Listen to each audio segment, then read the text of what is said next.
రాష్ట్రంలోని ఇంజనీరింగ్ విద్యార్థుల నైపుణ్యాలపై సీఎం రేవంత్ రెడ్డి కీలక వ్యాఖ్యలు చేశారు. తెలంగాణలో ఏఐ దాదాపు 1,10,000 మంది విద్యార్థులు ఇంజనీరింగ్ పట్టాలు పొందుతున్నప్పటికీ ఉద్యోగాలకు అవసరమైన కనీస నైపుణ్యాలు వారిలో ఉండడం లేదని ఆయన ఆందోళన వ్యక్తం చేశారు.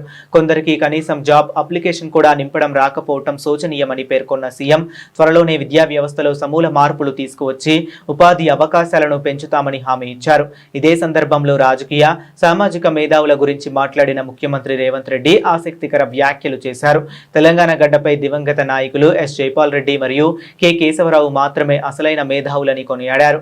వారి పూర్తి స్థాయి ఆలోచన దృక్పథంతో పోలిస్తే మిగతా వారి స్థాయి ఎంతో తక్కువని సీఎం స్పష్టం చేశారు. విద్యతో పాటు విజ్ఞానం, విశాలమైన దృక్పథం పెంపొందించుకోవాల్సిన అవసరం నేటి తరానికి ఉందన్నారు.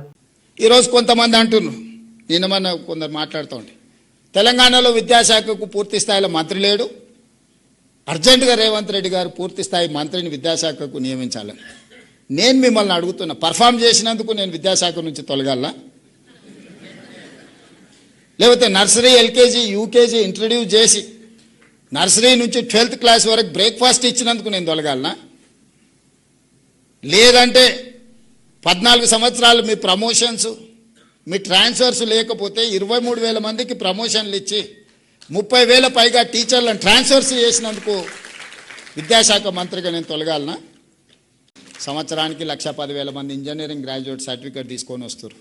మీరు ఆ పిల్లలకు అప్లికేషన్ ఇచ్చి వాని ఉద్యోగం కోసం అప్లికేషన్ ఫిలప్ చేయమని నేను కాదు, మీరు టీచర్లకు మీకే చెప్తున్నారు. మీరు వాళ్ళని పిలిచి ఇంజనీరింగ్ సర్టిఫికేట్ తీసుకొని వచ్చి మీరు చదువు చెప్తున్న ఊరిలో ఉన్న పిల్లలు పిలిపించి ప్లెయిన్ పేపర్ ఇచ్చి ఒక జాబ్ కోసం అప్లికేషన్ ఫిలప్ చేయమని.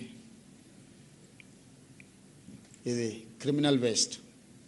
వాడు ఇంజనీరింగ్ చదువుకున్న చిన్న జాబ్ కోడు, స్కిల్స్ నేర్చుకోడు. తల్లిదండ్రులు మా పిల్లోడు ఇంజనీరింగ్ అయింది ఉద్యోగం అంటారు, నా దగ్గరకు వస్తుంటారు కాన్స్టిట్యున్సీ నుంచో బంధువులు, మావాడు ఇంజనీరింగ్ చదివింది, పెద్ద పెద్ద చదువు చదివింది సార్ అంటారు. పేరెంట్స్కి తెలియదు కదా.